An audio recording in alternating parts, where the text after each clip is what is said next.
Hello everyone, welcome back to Alisa's Lifestyle Vlog. I know it's been a while since my last video, but here I am. As promised, I will start making videos since it's already our summer break. So in today's video, we are going to talk about the J1 Waiver. The Exchange Visitor Program Committee released a moratorium last May 25, 2020 due to the pandemic that suspend the No Objection Statement and the J1 program. But the good news is, last May 25th, 2021, they lifted the moratorium and you can already start applying for the No Objection Statement.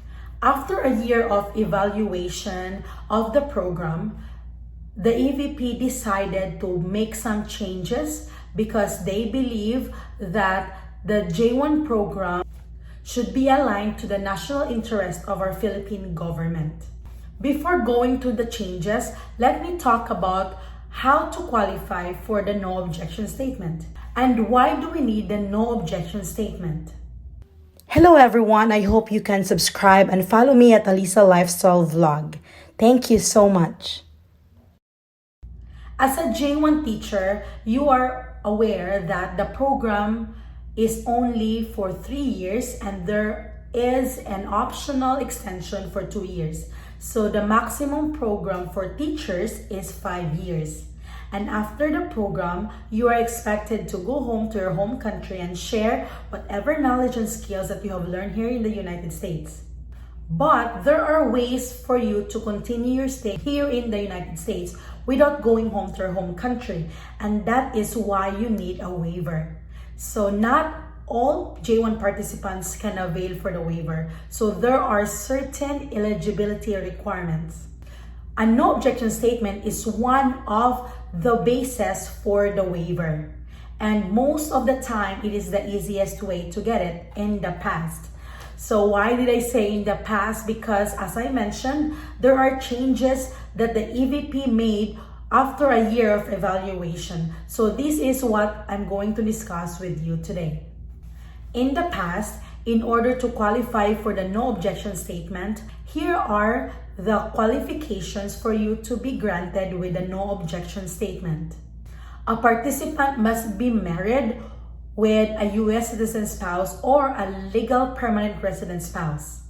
A participant has a U.S. citizen minor child here in the United States.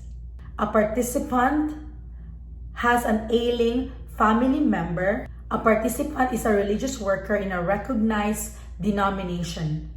And lastly, a participant is age 60 or above.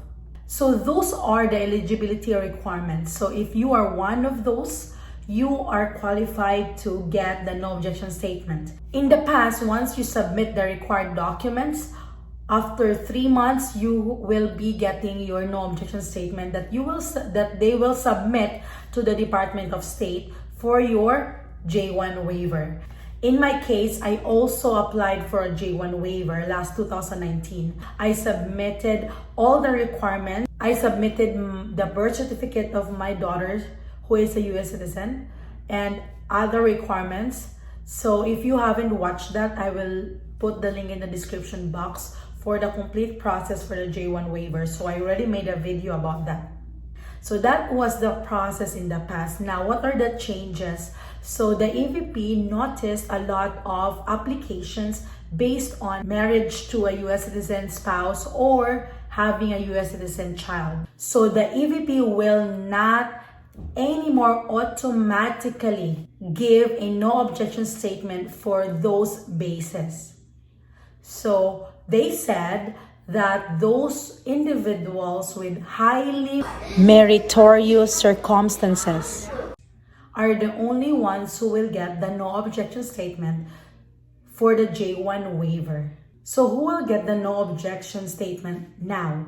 Are the following participants still gonna get a no objection statement? I think everyone has now a chance to get a J1 waiver. So before, only if you are married to a U.S. citizen spouse or has a minor U.S. citizen child are the only ones who have the chance to get a no objection statement. But now, based on my understanding, everyone may have the chance to get a waiver. if you are a researcher or a professional with researches that is sustainable, suitable for the current priorities of the Philippine government, and last, will improve the quality of research and development in the Philippines. So these are the three major requirements for your research so that the government, the EVP, will grant you the no objection statement so you can continue your stay here in the United States. So basically, the EVP wants the participants to prove that their continued stay here in the United States will advance the Philippines' national interest. As of now, they have not given example projects or researches that will qualify for these new guidelines. So let us just continue to wait. And for those who need to get the J1 waiver because their J1 program is almost completed, like they're already in their 4th year or their 5th year. So what should you do now? So that is the question, right? So I believe that there is still another way for you to get a waiver, and that is to get an exceptional hardship. Now, what is an exceptional hardship? Do you need the Philippine government or do you need your home country's permission to get that waiver? No. The exceptional hardship will be directly filed to the Department of State and the USCIS here in the United States. So who can apply for the exceptional hardship? These are for the participants who has a US citizen spouse or a US citizen child. What are the eligibility requirements? Is it enough if you have the birth certificate of your US citizen child or the marriage certificate with your US citizen spouse? No. Exceptional hardship is a bit challenging to take because it should be exceptional. So how do we define exceptional hardship? These are the 3 qualifications for your case to be called exceptional. Economic or extreme psychological hardship, loss of health opportunities, loss of employment resulting in hardship. The US does not take the welfare of its citizen lightly. So if your circumstances will give extreme hardship, not to you, but to your US citizen spouse or US citizen child, your case is highly to be approved. Remember, when applying for exceptional hardship, strong evidence is a must. Most of the time, those who are doing exceptional hardship are likely to get an immigration lawyer to help them with the process. So how do we process the exceptional hardship? First, submit the application for waiver of the foreign residence requirement or the Form 1-612. I will leave the link in the description box. So you will submit this form to the USCIS along with the fee, which is $930.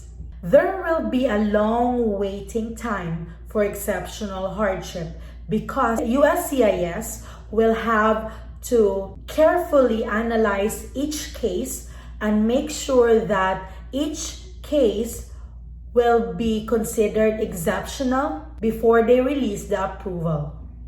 You will need to wait for the USCIS to give you an approval notice before you submit another form to the Department of State.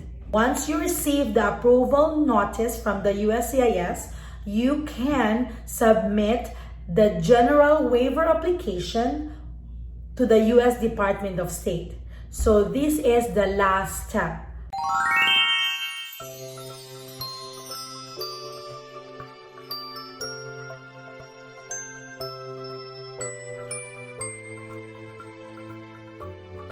So the most important is the USCIS will have the approved notice before you submit this waiver application.